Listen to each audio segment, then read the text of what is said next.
Joe here from the Working Fans Podcast. And at the Working Fans Podcast, this is just a podcast that three lifelong fans created to have a place to talk comedy and pro wrestling. Now, our comedy podcast releases every Tuesday, while our wrestling podcast releases every Thursday. We release bonus episodes under the moniker Working Fans Presents every now and then. You can find us on Apple Podcasts, Google Podcasts, Spotify, Breaker, any major podcast provider.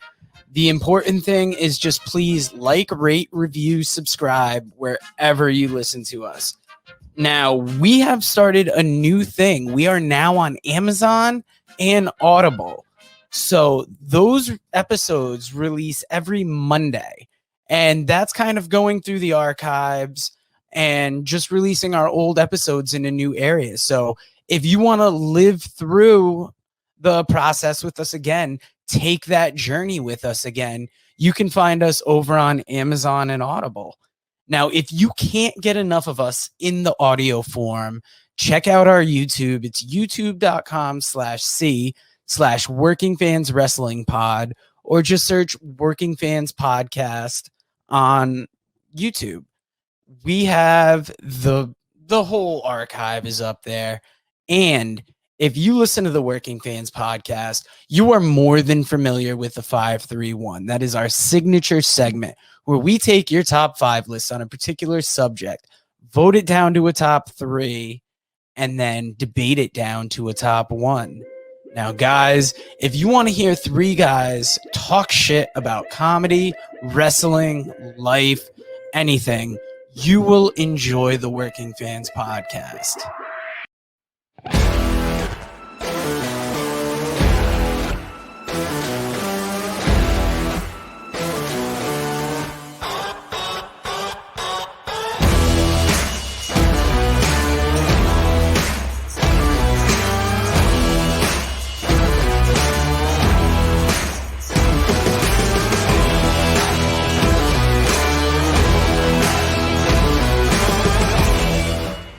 Into wrestling then, and how did you get hooked on that?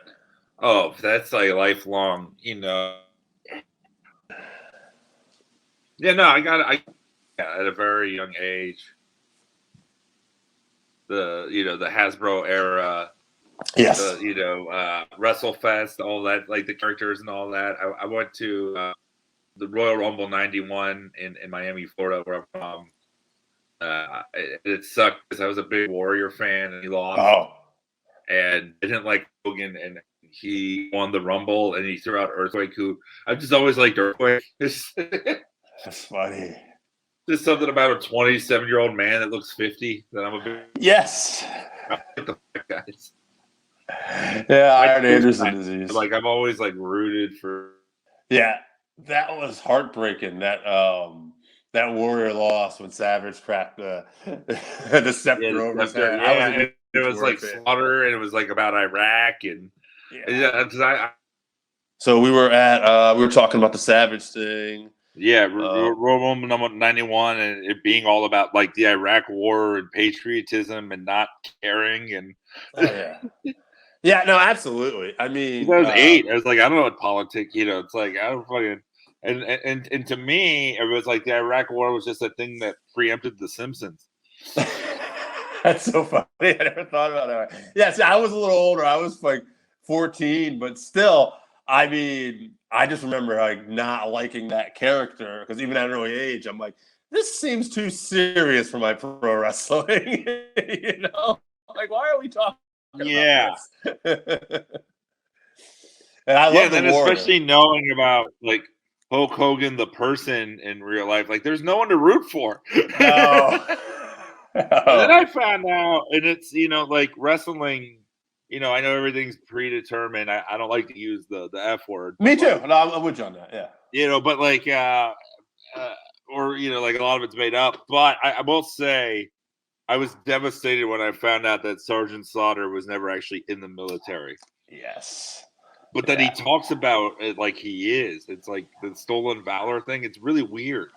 Yeah, it's I didn't find that one out until like a couple of years ago because I don't know why. Talk about a mark. I always he was on G.I. Joe. Yeah, they must have did their homework, Shirley. No. But he talks about like being in Vietnam and stuff. Yeah. Like the actual Bob Remus, like the real guy, and it's like, but you weren't. That's Right. like not cool. No. Like, how deep are you into this like character? Yeah. Right? You know, Jesse's like, I was a Navy SEAL and I never saw you. Jesse was right. Another conspiracy, man. Oh man, who were your favorite? This is not even I don't care. Who were your favorite announcers growing up? You know, it wasn't something I thought about that much as a little kid, but I mean, Heenan, I love. Hilarious. And yeah, Heenan and Gorilla, I think is my go-to team. I mean, even like I didn't know that Vince McMahon was the owner of the company, Right. but like he was so stilted just as a human being. Yeah. And the way that he talked. It was insane. Yeah. And I liked, you know, I stuck around till like 94, 95. So I like Lawler. Lawler would crack me up. I mean, I remember watching the SummerSlam 90, Survivor Series 93. I know he was also at SummerSlam 93, but the way that he would make fun of Helen Hart was so funny to me as a kid because it was just so mean. Oh my God! Yeah. He tortured that family. He just no-sold it. I just said, okay, I guess, you know, I've had 9 kids come out of my pooch, so you know I don't feel anything anymore. 93. Was that with the joint, the Knights, the little clown, the Knights? Oh, right. That was fine. Okay, the Knights. And, it was supposed to be. Oh yeah, that's right. It was supposed to be Jerry Lawler, and then ended up being Shawn Michaels because Jerry Lawler got into some, issues. As yes. You know, outsized demon. That's you were talking earlier about with comedy, how you met a lot of good people up out. Like, so on the wrestling aspect, they always say don't meet your heroes, but I'm assuming you've met some people. How's that gone for you? Pretty well, or? Yeah, it's fun, man. Because I've done some roast wrestling, Right. Roasting wrestlers and stuff. And yeah, like Jeff Jarrett, I'd say on the record, Jeff Jarrett was the reason I stopped watching wrestling. That it was like 95, and he was like being featured more and more, and I just hated his character. I hated him. It was Pritchard roast in 2018, and he was on the dais, and he was so nice beforehand, and I went in harder on him than anybody else, and he was like so fun and like such a good sport about it. Like, I did a joke which was the only good angle you've ever been in is Karen, and he did this thing. It was so funny where he like gets up and he like glares at me, and then he cracked a smile, and it was like oh, okay, that guy, this guy's cool. That's funny. Because it's like it was like the wrestler in him, like the showman, like, okay, people want to see me react to this, but I know you're joking. It's cool. Yeah, he's in on it. That's good. Yeah, he was awesome. He was so awesome. Now, what made you decide to get into podcasting out of wrestling? It was just, like I've been friends with Dan St. Germain since 2007. He's one of my best friends, and Scott Chaplin. And I did their show Total F and Marks a few times, and it was fun. And then they added Robert Karpelis from WWE Creative-ish, that big Twitter feed, and he was a WWE writer, and that was the show that they were doing was Total F and Marks. They had like a new format, and then I guessed it on like 2 episodes in December, and then Dan was just like, "You just want to do the show with us?" And I was like, "Okay." And then we just started to do the show, and then figured out how to reformat it a little bit, add the roasting element. When it was Total F and Marks, it was like this 10 count, and they would go through all these different topics. And now we've kind of like simplified it a bit to, there's less topics, but there's like recurring segments and stuff. And, it's fun. I think AEW is a lot more fun to talk about than WWE right now. So that's a lot of what we do. Outside of, we roast a wrestler. We talk about what we like about them, what we dislike about them, jokes, a moment from their career. And then, we often review Dynamite and we talk about like our favorite and least favorite thing from the week in wrestling. Because it's like, like WWE like just feels the same every week. Mm-hmm. Like, and the thing with like AEW, what I love about it is the good stuff is great and the bad stuff is just fucking bonkers. Yeah. Like they don't have, as much of a filter. So there's horrible stuff on AEW, but it's even more fun to talk about. Mm-hmm. Like Arn Anderson saying, I put a Glock to a guy's head, and like this week he was like burning clothes. Like it's the silliest thing, but it's hilarious, and it's like it is more fun to talk about than anything that's like overly produced on WWE. Yeah, it doesn't feel sterile. Absolutely, it's very. And it's like AEW. It's like just about everyone on WWE. Like it makes sense why they were hired. Right. There are just people on AEW that makes no sense that they're there, other than that they're like someone's friend or something, like a Dr. Luther. Right, I forgot. Like our punching bag is QT Marshall. Like we always make fun of him, and he's so fun to talk about because it's like, why is this guy on TV?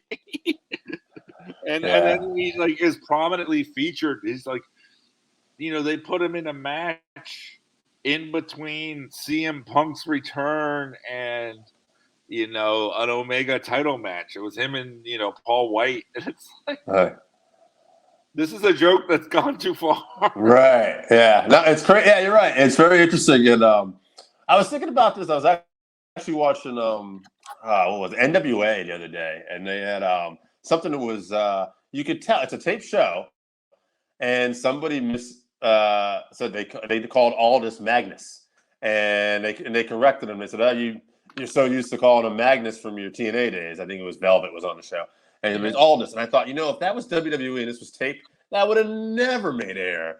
But instead, it's like, it's fun. People make mistakes. It's no big deal. And I think that's what I kind of like. And I'm not hating on WWE, but I think that is one of the issues. It's just very sterile, and everything is just so overly produced sometimes. It's just like, I was like, I want to know that maybe some stuff will go wrong once in a while. Maybe I don't know. Or just switch things up. It's like I love that on the latest episode of Dynamite, and it's not something they should do all the time. But it was like an 8-man tag that opened the show, and they were already all in the ring, and at 8:01, they're already wrestling.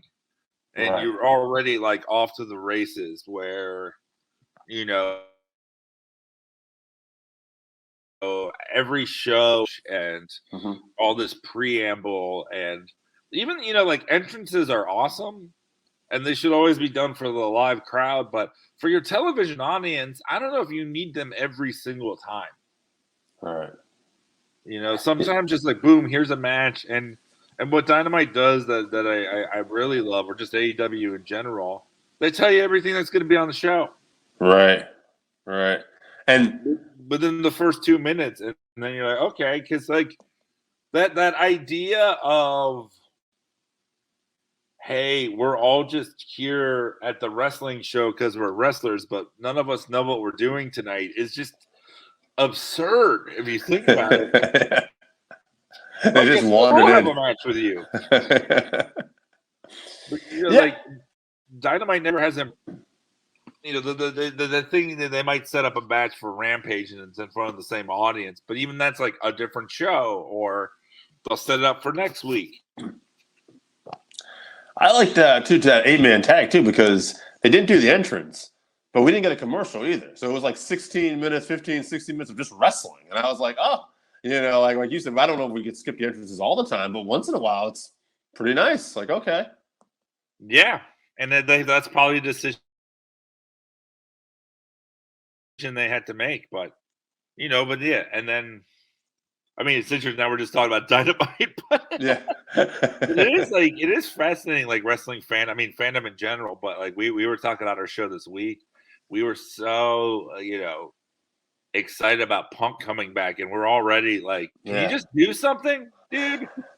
I don't want him to go. I just want him to like feud with somebody. Right. Yeah, he's had this opponent, right? Yeah, waiting for like the story. Wrestling's all about for the story. sure. Yeah. So we do have a segment on here where we talk about a top 5. It's kind of our signature thing we do every week. It's just like we have something to do a little different. So it's called the 5-3-1. So we're just looking to get a top 5 list from you on a future episode. And we're doing top 5 current tag teams.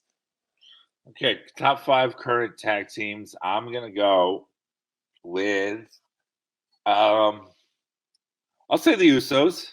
Okay. I think when we look back at their career and even what they're doing now, it's like they're awesome. They feel like they're part of the main event. They're so good that WWE doesn't care that one of them is a drunk driver that might murder people. Right. That's a mark of a good tag team. I mean, they're such a good tag team that the other one will give him his pee. Or maybe they do twin magic with the breathalyzer test. That's a wrestling, yeah. The old Hebner 88.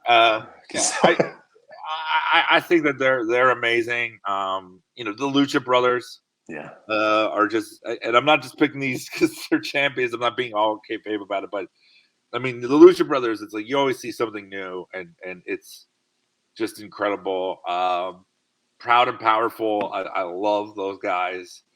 They're so fun. I hate that AEW will just like act like they don't exist for like 2 months at a time and then they're just gone, because I think they should be on the show a lot more. I would say the Street Profits, and mainly because I think Montez Ford is going to be a huge star. Yeah. And Angelo Dawkins is the size of 2 Genettis. But he's fine. Like he's a good second he's guy. outshadowed though. But he's gonna get tuckered really quick. Once Montez Ford goes on as a remember there was a guy named Tucker for 2 years and then fucking Tucker when the because I love Montez is awesome. The Fox Splash is awesome. And then if I had to pick one more, I would say I'm trying to think of all the I really do like the Acclaimed. Oh yeah. I'm a character guy, I'm a gimmick guy, and they're fun, and AEW does have a great tag team division. And then they also have, like I said, like guys that are just like, what, the first episode I did of Total Effing Marks, I was like, guys, I'm going to have a segment called What is Angelico? Tell me what Angelico is. Because I don't know what he is. Like, what's the name? Like, and like, okay, he's just a guy named Angelico. And they say he's like the master of submissions, but he never wins. He never taps anyone out. So I would go with those guys because they're really fun. I was really happy the Caster thing was passed and that he's back on. Same. I mean, they the Young Bucks are fun. Lucha Lucha, I already said them.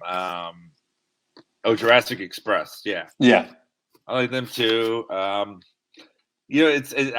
read, like, I think Robert or one of the guys said on the podcast that WWE has like a women's tag title, but there's only one team left, and that's it. Sorry, Rhea Ripley and Nikki Ash. It's crazy. I don't know. It's funny because AEW just announced that they're doing that women's it's going to be the TBS championship, and it'll be a women's championship. And I thought, what a nice idea. We didn't have to cram a tag team division because, like, right now, and that's fine.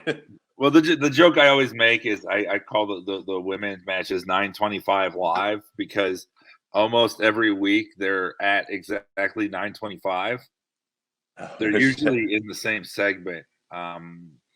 Most of the time, I'd say 80% of the time on AEW, you know when the women's match is going to happen. That's true. And they only ever have one. So it is interesting to me that there's now 2 titles, but they still only have one other match. It's like, is it the TBS title, but they're all going to be on Dark? Because it's like, it is amazing that all the women have these like amazing numbers, but they only ever do one match. It's like, you know, how did Red Velvet win 12 times? I won't ever see her lose on Dynamite. Yeah, it's funny. Yeah, they almost got the Goldberg records where it was kind of softened. Like they had the weekend off. Like, oh, Goldberg's now 125. Yeah, except they actually happen. That's the thing. It's like you can't. It's like, even though I love the show, like I'm not gonna watch Dark. I'm not gonna, you know, and I don't like when they expect me to. Right. Now, so you got wrestling, we got stand-up comedy, we got podcasting, you're writing. What is your favorite thing to do right now? Writing. Right. It pays the most, and it's fulfilling. You know, it's like I've co-written the weekend update pieces for Pete Davidson with Pete and this amazing comic Dave Sears, and like those are fun. And even though it's like it's not me telling the jokes, the fact that like, you know, millions of people get to see these jokes that we all work on together is awesome to me. That's cool. It's great you got all these different passions too you get to work on. Now, that being said, what would you say will be some of your goals then for the next year or so? I love to, you know, sell my own show. It just continue working. Like it's hard to get in the show business, and it's even harder to stay. So keep working and you know, sell the life story of QT Marshall screenplay. That's awesome. I hope that gets out there, man. I hope he's in the thick of it, even though his hair is thinning. He really does have that whole haircut for men vibe too. Like, it looks like amazing. Yeah. There's a documentary about him called The Wrestler, which is somehow sadder than the one with Mickey Rourke. And it's like him doing like a WWE tryout and not getting it, and like talking to his mom. We get to see Mama Marshall. Oh my goodness! Look that up as soon as I gotta find out. I think it's on Tubi. Oh yeah, they have all the documentaries on there. Yeah, there's one 365 Days and Counting. We interviewed some guy who directed that. He was on The Wrestler. He was actually like one of the executive producers. Or associate producer, which I found out the associate producer for films do whatever the executive producer tells you to do. Exactly. Yeah, but Tubi, that's a great place to get some of your wrestling needs. On that note, I know Joe hit it. Would you like to hit us with any social media and anything else you may want to promote? Mike Lawrence comedy on Instagram.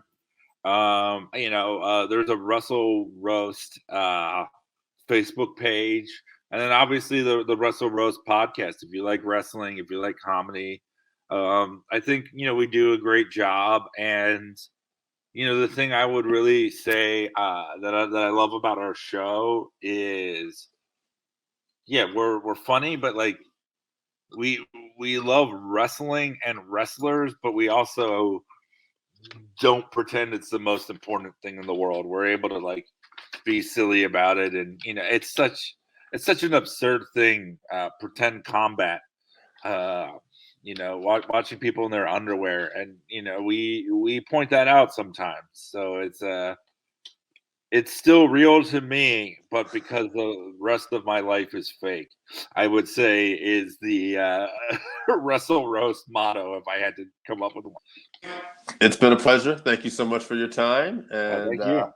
love talking wrestling with you, man, and comedy. Have a good one, man. Thank you. All right, you too, man. It's the Working Fans Podcast. Man, they call Dave. AJ Strange Brew is back in the house with us, and we are talking top current tag teams. AJ, you love tag team wrestling. I do. There's so much great tag teams out there right now. I think we've had somewhat of a revival, no pun intended, on the actual rebuilding of tag teams. I think, quite frankly, the WWE still sucks when it comes to tag team wrestling. It's incredible. I have one team from WWE that I'd put on my list, actually. So, and we'll talk about that later. No, I'm intrigued to see. There's one. There's one in NXT UK that made my list. Actually, I should say that too. But anyway, let's see. Why don't you start off? What do you got for us? Do you want to start off with mine, or do you want to start off with? Just give me somebody on your list here. Absolutely. Sorry. That's all right. So I'm starting off first here with Voluntown. We have got FTR. Yep. Santana and Ortiz, Tetsuya Naito, and Sonata, Jay Lethal and Jonathan Gresham, and the Briscoes. So good top five there. Briscoes and you'll notice not a single WWE tag team on this whole list. No. Briscoes are good. Lethal and Gresham. Lethal and Gresham are great. I was going to say, I think he was saying it was hard not to put the Lucha Bros too when I talked to him on that list too. So I think he wanted to make them an honorable mention. It is interesting that he chose Santana and Ortiz over the Lucha Bros. Mm-hmm. That's an interesting tag team choice to make. To me, I think the Lucha Brothers are the better of the two tag teams. It's nothing against Ortiz and Santana. They can make any list also. I just personally prefer the Lucha Brothers over the two of them. I can understand that. Now, Randy Oscar's friend sent us a list. Phil, a.k.a. Nightmare 10 on Twitter. He's got the Lucha Bros, Young Bucks, FTR, Jurassic Express, and Pride and Powerful. So Santana Ortiz, also known as Pride and Powerful, make the list here as well with the Lucha Bros. And that's an interesting list. So if you look at that list, all AEW tag teams. I mean, I know they're going to be coming up soon. I know they're on other lists, but I think it's interesting that thus far haven't seen the Young Bucks. Oh no, they were the second team mentioned. Oh, I'm sorry, I didn't hear them on his list. Sorry, but that's funny. You mentioned that because if you look at top teams too, I think you got to include the Young Bucks. Saying like top current teams, but I kind of went with my favorite personally, just so I kind of make it a little different. And I got to tell you, I didn't put the Bucks on my list either. And I don't hate the Bucks, but they're just not like my favorite tag team. I don't know what it is. I just think there's other good team. Yeah, I don't hate the Bucks either, but you're not going to find them on my list either. No, I know at least one team we're probably going to be sharing on our list. We'll talk about that later. Who do you got next? I can tell you there's one that I think we might be sharing that's not on anybody's list thus far.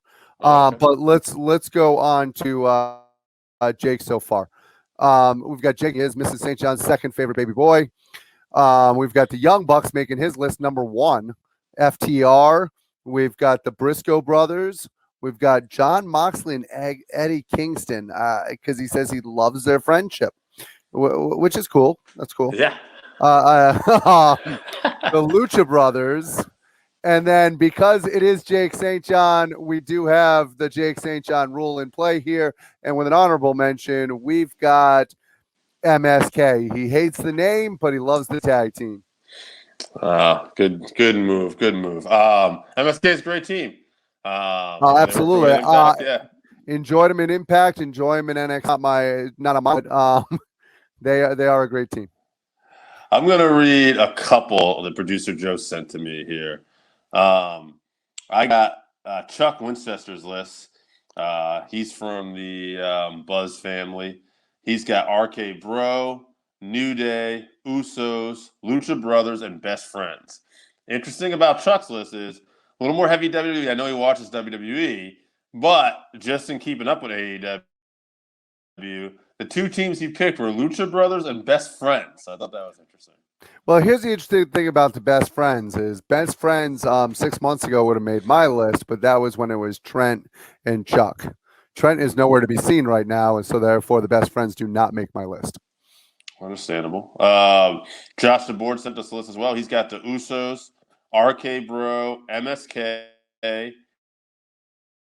AJ, and Omos, and Imperium. Oh, So Imperium, I thought was a nice add to that list because I don't know if they get the credit they deserve. They're technically sound. very long time NXT staple now, and NXT UK. Not on my list, but very good team. I'm gonna read one more, and then we'll go to who you got next. I got John White here. He's got the Usos, Lucha Brothers, RK Bro, FTR, Finjuice, and an honorable mention to Men of the Year and the Good Brothers. Men of the Year. They're growing on me. I like them. I like Ethan Page. I just don't think they've worked as a team enough to actually be on my top 5. That's right. They've been more in angles, and they've been doing singles. It's again 6 months ago. I would have gone with the North. So the North would have definitely. Yeah, 1,000%. All right, who we got next, AJ? All right, so I've got Mr. St. John's favorite baby boy, Zach St. John, and he went with FTR, the Usos, the Bucks, the Lucha Brothers, and then he finally nailed the team that I'm going to get from NXT. He got the Grizzled Young Vets. Thought you would do that. I knew what you were implying earlier. So they're another great team out of Europe too. I'm going to surprise you. I went a little different, but we'll get to that later.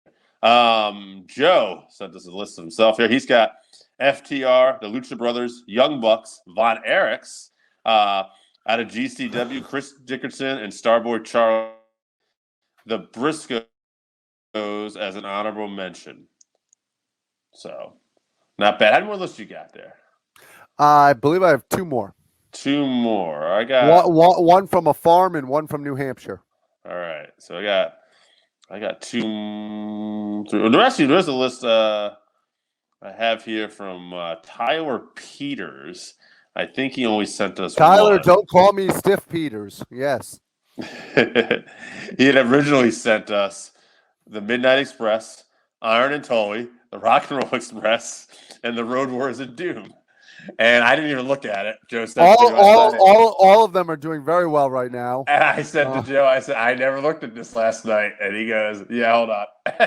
So, and Kyle, all we got to, he said, FTR, trying to think of others. So, I think the only one of his teams other than that that's active is the Rock and Roll Express. Yeah, I might as well include them, actually. So, but again, here's another pattern. I feel like the FTR have made almost every list so far. Yeah, they're a great freaking tag team. Whether you call them a revival, whether you call them FTR, I call them, quite frankly, a mixture of all of those teams that Tyler Peters mentioned. Whether it's the Midnight Express, whether it's Tully and Iron, they're a mixture of everything that's good in tag team wrestling. 100%. And we also got a list from Joe's brother, Matt. He's got Joe's brother, Matt. We love you, Matt. Yeah, he's got Lucha Brothers, Young Bucks, RK Bro, Private Party, and FTR. That might be the first list Private Party made on here. Yeah, Private Party is an up-and-coming team. I think that they're not even getting enough play in AEW, quite frankly. Right now, I think that the worst thing that happened to them was being aligned with Matt Hardy. I think that they're getting buried in the shuffle, unfortunately, that they focus more on the other tag team, the Butcher and the Blade, that's with Matt Hardy, and I don't think Private Party is getting anywhere near enough play. Also, they are nowhere near as cool as Waves and Curls. Shout out to Northeast Wrestling's favorite tag team. What do you got for a list, bud? I've got Randy Osgood. Now, I love Randy. You know, Randy's one of my biggest fans, and I appreciate that because I'm an egomaniac. However, Randy, you're a fucking idiot, and you can't count to 5 because you gave me 9 fucking teams. Oh yeah, he did. I saw this. So I hope you don't mind, Randy. I'm just going to give 5 of your 9. So screw No you. way. Oh, give him all Randy's list. Come on. Long time fan. There's got to be rules. No, we got a Jake rule. Maybe the Oscar rule now. In fairness, he works on a farm. He probably thinks 5 is 9. It's fine. He's very excited. No, 2.0. Yep. We've got John Moxley and Eddie Kingston, RK Bro, Finn Juice, The New Day, Los Parks, which is a great one. I love that one. Yep. Lucha Brothers, Santana Ortiz, and then he actually came back with a number 9. He had actually finished at 8 and came back with a number 9 and actually hit like Jake St. John with MSK. Yeah. So interesting on that list that he had. Oh God, I'm blanking out now. Who was the first on his list? 2.0. 2.0. Thank you. Yeah. Which, by the way, I like 2.0. I love 2.0. I think they're great. And quite frankly, if we're looking for an old-fashioned tag team similar to the Revival, similar of that nature, 2.0, absolutely adore them, but they're not making my list. No. I think CM Punk called them the Nasty Boys' little brothers last night. Well, that's because of the vests. Yeah. I actually thought the same thing with the vest. I saw the vest and was like, huh. I thought a tribute to the Nasty a while Boys. back. I said something to Scott. Yeah. I was like, you got to be kidding me. What's going on here? But they're growing on me big time. Absolutely. They wrestle a lot better than the Nasty Boys, so I guess there's that. So Mike Flynn sends me a list. He's got the Bucks, RK Bro, Pride and Powerful, FTR, and MSK. Okay. Anybody surprising you that making a lot of lists so far? No, not really. No, I mean, I'll be honest with you. If anything surprised me, it's Moxley and Kingston, just because I still don't think of them as a team. No, it's funny. I think I'm surprised the Usos didn't make more lists, but I'm a little surprised with the Usos. But in fairness, a lot of our listeners, a lot of our viewers, are not necessarily the biggest WWE fans. And I would say, go ahead. I'm sorry. No, and I respect the Usos. However, they didn't make my list either. Well, so I would say too, and you can throw the New Day made some people's list too. I can't stand the New Day. Yeah, well, I think maybe too that maybe Usos and New Day suffer from the same thing. Part of it's our listeners, but also part of it's and maybe they don't have really good teams to feud with anymore. Well, and that's just it. That's and when they do go out there, a lot of times they spend as much time now wrestling in singles as they do. If you go past the back the few months, you've seen more of the New Day wrestling singles matches versus people than you have anything else. Agreed. Now, who we got next? I've got Jesse from New Hampshire. Or if you prefer, New Hampshire. Either way, really. I love it. We'll go either way. We've got the Bucks, the Lucha Brothers, FTR making another list. It's going to be awful hard to beat them. Yeah. Here's one that we haven't seen a lot of yet. Jurassic Express. Yeah, I think they made one of the lists so far. Yeah. And then he's got the Usos. Okay. So they're back. They're back, baby. And that's Jesse's full list. That's 5 teams. Okay, cool. I think his list is solid. The thing about the tag teams, like what we talked about at the beginning of this, is there's so many tag teams right now. Right. Around the world, there's great tag teams. And I'm surprised we're getting as much consistent responses with similar names as we are, considering how many great tag teams there are. One that hasn't made anybody's list yet is the Good Brothers. Good Bros. I'm glad you brought that up because I got Albert Bettis from the Rockin' Randy's Wrestling Crew, and he's got FTR, the Briscoes, the Good Brothers, and he's got Gorillas of Destiny and the Von Erichs rounding up his top 5. Dude, love that the Von Erichs finally made a goddamn list. That's the how can you not have the Von Erichs on any list? I was sitting here steaming. Yeah. But they did make a lot. Yeah. No, Good Brothers finally made a list too.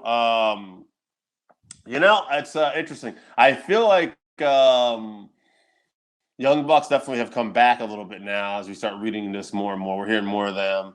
But man, as we go into the finals here, what have we been hearing most of? FTR.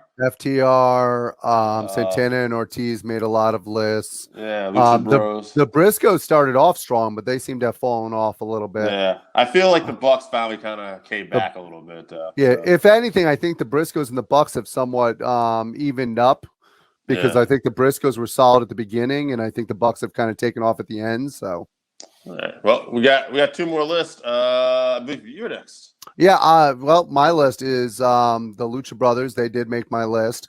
Yeah. I've got the Grizzled Young Vets because I think that when it comes to just being a pure tag team that are out there, quite frankly, I've got the Von Erichs because they're friends of the show and they're also an awesome tag team. So anybody who's watched MLW and doesn't recognize what a great tag team they are, shame on you. Old school. Absolutely. And speaking of old school, I've got FTR on mine. Mm-hmm. In my number, what was that? My fourth one? Sorry, I lost track of where I was counting. And then my number 5, quite frankly, is the Briscoes. I've always been a fan of the Briscoes. I know some people don't politically like them or what they say and stuff like that, but they're heels, goddammit, and they're supposed to not say popular things. And I love them as a tag team, and quite frankly, they're the tag team that's been together, maybe the longest active tag team on this list. Very possible. Ross and Marshall have been together since birth, but I get what you're saying. Yeah. In fairness, the Briscoes are also brothers, and I think they're a lot older. Damn right. What was I thinking? Right. So, yeah. And I think they're older. So yeah, they have been together. What the hell am I talking about? I was ready for that one. You are, yeah. So Ross and Marshall, I was saying, tremendous old school team. What I meant by that was they're an old school Texas brawling type team. They remind me of their uncles and dad. They're different from FTR, and they're different from teams like that because their teamwork doesn't necessarily flow like the Midnight Express.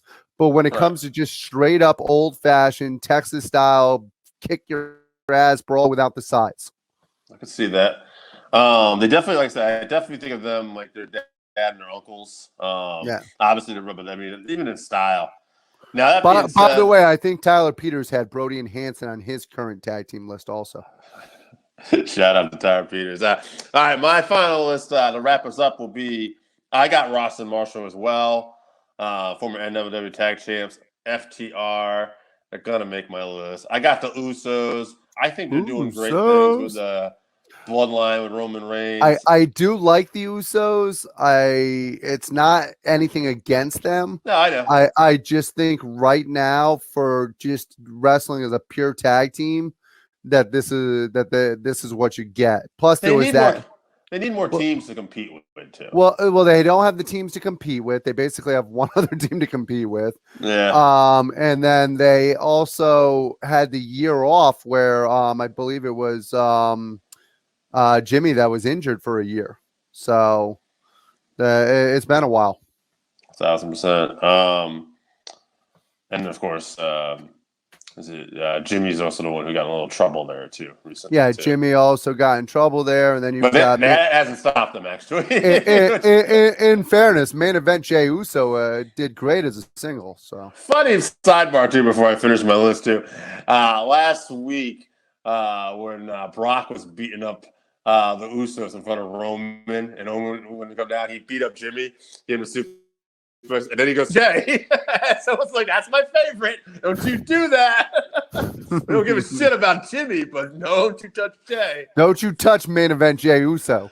Yeah. So he knows it. Now, finishing up my last two teams, I got Mox and Kingston because, like Jay, I like their friendship. I think it's great. And I knew that AJ would really approve of me putting a tag team on because they're friends. They're not a fucking tag team.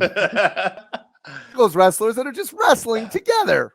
They did have a tag title match at one of the pay-per-views against the Bucks. And okay, I would say fine. I mean, whatever. Mustache Mountain. I'm gonna run a list. They're not teaming up all the time now. I know they're not. Right, that's why. right. That's why I But- didn't count them. But they did team up on this past week's episode or the week before recently. So they had one recently. So I was like, you know what? I didn't want to take a spot away from teams that are working regularly because, and I'm with you. I love Mustache Mountain. I Yeah. love the way they work. I love everything about them. But Well, hey, I'm the only one to put them down, so they had to get I'm not going to disagree with you. I love the team. All right, so I think we're gonna have to go FTR and Buck here. What votes? It was close. It was Briscoes, Lucha, and Pride and Powerful. See, I like the fact that you're sticking with the format and you're sticking with who deserves to be in there. I think that's great. But I'm gonna vote. I'm gonna vote for the Von Erichs The Virus, okay. as the number 3 team. Well, then we'll just—they're getting booted anyway. Yeah, they're going out first. Don't get me Okay. wrong. All right. However, I don't Well, think whoever the number 30 team is getting booted. So let's just go with the Von Erichs. Let's tie. We're tied for number 3. They're both getting booted. The Briscoes and the Von Erichs, which would be a great match, by the way. I would love to see that. You talk about a brawl. Yeah, let's sign that. Book that. Yeah, 100%. Now on this list, I think we're going to be biased here. I know we're going to be biased. The Young Bucks versus FTR. Now, listen, if you go by title credentials, obviously the Bucks have had a little more success in terms of AEW at least, and they never competed in WWE. FTR has held every title in WWE, and they've been AEW tag champs at this point. They're also managed by Tully Blanchard. I just think that, and you can argue that obviously the Bucks are in the main event angle and stuff like that, but I just think FTR, when you look at who they are as a team. Yeah, you can't really go by who's in the main event angle when one of the two teams is the VPs of the fucking company. I'll say this too. If you go back to, and I don't know a lot of people talk about this, and I think this was the story. If you go back to when the Bucks were baby faces and they won the tag titles off of FTR. Yeah. It was I can't remember which one jumped off the ropes and did attempted a Scorpio splash there, and like a 450, and he missed it, and the Bucks I'll give you a hint. It wasn't the bald one. So my point of this is, to me, that story was very telling because FTR and the Bucks were having this great back and forth match, and then the FTR does something out of their element, decide to go for a high flying move, and it costs them. And I thought there was a big part of the story was Prince that ended up costing him the match. And by that, I'm just basically getting that FTR is such great storytellers. I think they put a lot of this together. I think when you look at the stuff they do, where they pay homage to the Midnight Express, the Hart Foundation, Demolition, Anderson and Tully, I don't know. To me, they're symbolic of what tag team wrestling is, and they're all around great guys from everything I've heard. So here's the thing, and AEW, I love AEW. I think that they're doing a great job of utilizing all their talent. They're doing a wonderful job. If there's any place where they've kind of slipped up a little bit, I think they could use FTR even more. So yeah, I have no problem with that. We are not impartial here. We are huge fans of that style of wrestling, and we're huge fans of late 80s wrestling, and they bring us back there. And this isn't about what we love. We could easily make it about what we love, but I genuinely believe the best tag team in the world is FTR. Now, I'm going to add a little extra to this episode, a little bonus. We might not do this every episode, but we just want to have a little wrestling talk on it, or about talking about possibly Crown Jewel and stuff coming up on that event. And whatever. There's some interesting stuff on here, though. We don't have to talk about the whole card, but first of all, I think it's interesting that they are even going back there. I mean, they've had troubles in the past with running shows there, with travel, with it's like the Wild West there sometimes. So it's interesting that they're taking the money and still going back there. I'm a little interested in the fact they finally had a women's match not too long ago on there, and it was accepted, and obviously they had to dress differently. But there's multiple women's matches on this show, And and they're all going to have to dress that way that we saw I last saw time. that. Yeah, I know. I figured that, but I'm also I get nervous when they go to Saudi Arabia and this stuff happens. I don't know. I'm just a little uneasy, but Can Roman Reigns even do his shtick with "I'm the tribal chief"? I don't know. You all have to pay homage to me. I'm the tribal chief. Will the king actually allow that? Do you see a title change happening here in any of these matches? Just to go through, I'm not going to go through the tag title matches, whatever. But there's Roman and Brock, Drew and Bobby, and then the women's title matches: Belair, Sasha, and Becky. I feel like the women's title is the most likely. I don't see Belair taking it because she's going to Raw. Why would she take the SmackDown title to Raw? Unless they're just going to flip flop and the Raw title is going to be the SmackDown title and the SmackDown title is going to be the Raw title. Charlotte's on SmackDown now, right? Yeah. Okay, then yeah, they'll probably just keep it as it is. Then I would think. Yeah, that's to me that just doesn't make sense. The title change there, and I believe the Boss stayed on SmackDown, right? Yeah. And Becky went to Raw. Right. So actually, Sasha actually is the best chance to actually win that. Well, wait. Charlotte's on SmackDown, right? Charlotte's on SmackDown. Who's Charlotte wrestling for her belt next? Not on this show. So she's not. So there's no chance for the Raw title to change there. Yeah. So I would say Charlotte. I would say Sasha doesn't. So Becky's probably going to keep it. Or Becky's probably going to hold on to it. It's either got to be her or Bianca, and they're taking the belt to Raw. Yeah, I would say so. That. I think Brock is going to get the belt off of Roman yet. I think they've actually kept him as a free agent because eventually they want to put together Lashley versus Brock. And one last thing before I get to the King of the Ring, the crown, or the Queen's crown, because I'm just curious about this. I noticed something in this.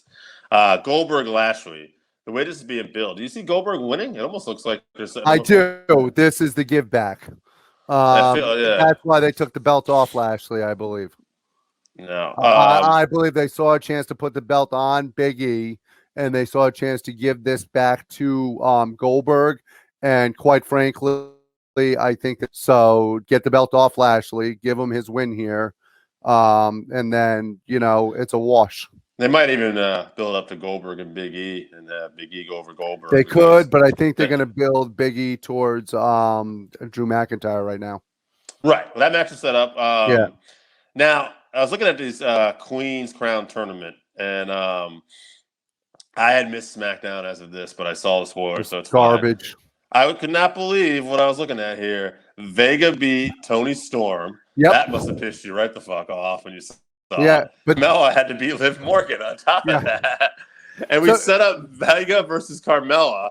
And I'm looking at the rest of this tournament. It's Doudrop and Natalya, which, by the way, Piper Niven is actually very good. Just one of the worst names, too.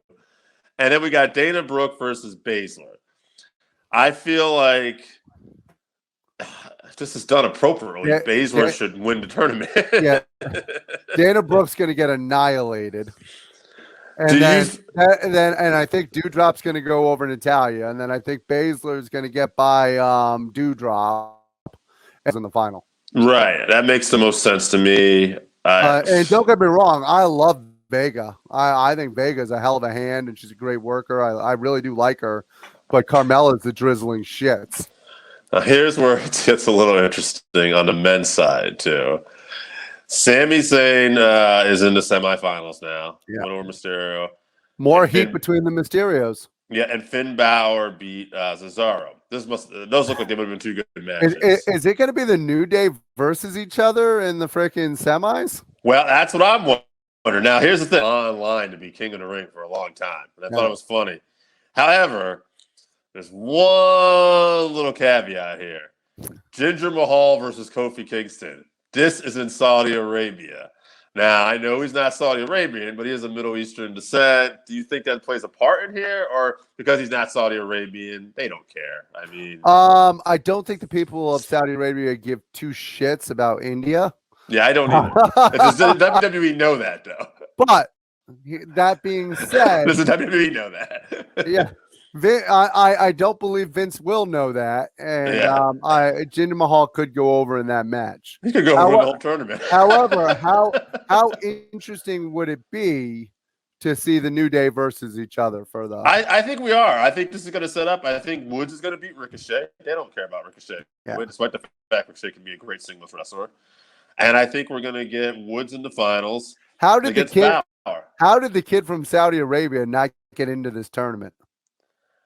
You know, it's they didn't want to put the crown on him, but you know what? Actually, might be a great finals if they actually, because Ricochet just went to SmackDown, and if they were actually going to start to give Ricochet a little bit of a push here, and they brought him into this, that would make this actually pretty Oh, exciting. that'd be fantastic. How does anybody but Finn Balor win the fucking King of the Ring?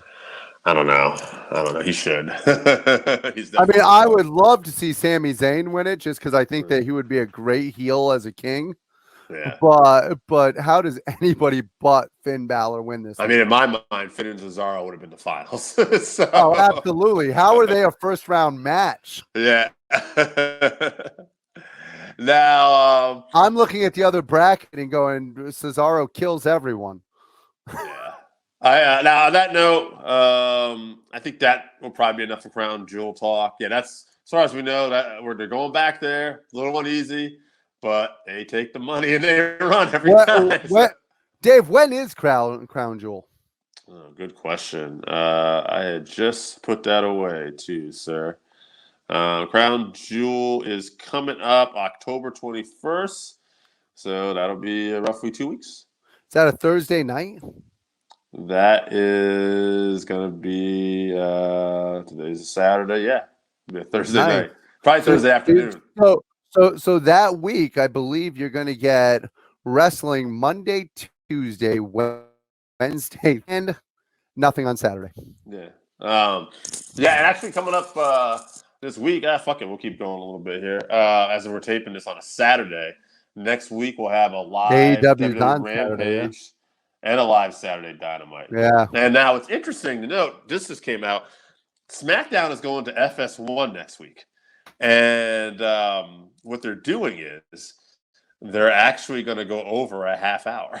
Do you know why SmackDown's on FS1 next week? That's preempted by football? Major League Baseball playoffs. Okay. This week, the Red Sox and the Rays played on Fox Sports 1.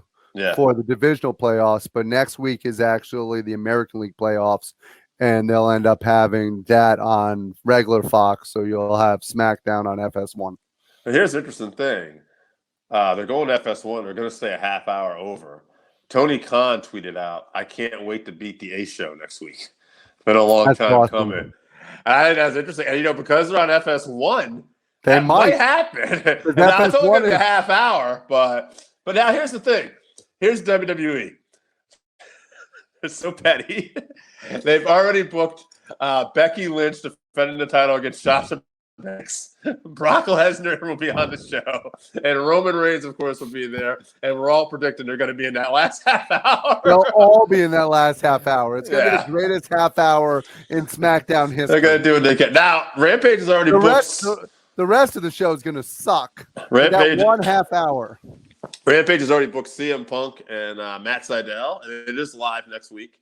Yeah. And I'm curious to see what else they end up adding. I know they got that's going to be, and I thought it was going to be on Dynamite, but I think it's going to be on Rampage now. Jericho. That's been scheduled for Rampage the whole time. Yeah. Oh, it has been the whole time. Okay. Yeah. So that's going to be on as well. They were very clear about the fact that we're going to do this in Miami, our home. Actually, because both episodes are going to be in Miami. Yeah. Dynamite is going to be, So, all right. Either way, should be an interesting week next week. Do you think it makes like when Tony Khan calls them out? I know you're going to chuckle out of stuff like that. I do too. But from a business standpoint, is it poking the bear, or is it, hey, this audience doesn't care. They're gonna love you if you beat them, and if you don't beat them, they'll forgive you. They don't give a shit. So here's the thing: the audience that's watching AEW for the most part, I think, is an audience that's not going to choose SmackDown over them anyways. Right. So all it's doing is drawing the attention of anybody who might be on that fringe, who might be like, "Well, wait a minute, what's going on over here?" Right. They've got CM Punk. They have a loyal fan base. Like WWE has a bigger fan base because they have a bigger casual audience. Yeah. But I think that loyal fan base is clearly AEW. Well, also on a Friday night, anybody who's staying up after 10 is probably going to be a little bit higher in the age bracket compared to the kids that tune in to watch SmackDown earlier in the show. Well, we'll see. One thing that's interesting too, I know too, I was listening, I think it was on Wrestling Observer, they reported too that like AEW actually won the house show attendance for the month of September. And it was very close, but they did. And they lost in August, but that was also very close. And now we're going to be in October. We'll see what happens. But here's the funny: the attendance are coming close to winning the attendance. You also have to remember they play smaller venues. When WWE goes into a place, they're usually seating out larger venues, whereas typically AEW is going to the almost B venue where they're about 10,000 seating capacity less or 20,000 seating capacity less. But the difference is AEW is filling it to the rafters, whereas WWE is not. True. So, well, it should be interesting. Good time to be a wrestling fan, folks. On that note, this is the Working Fans Podcast for the man called Dave, AJ Strange Brew. We're out.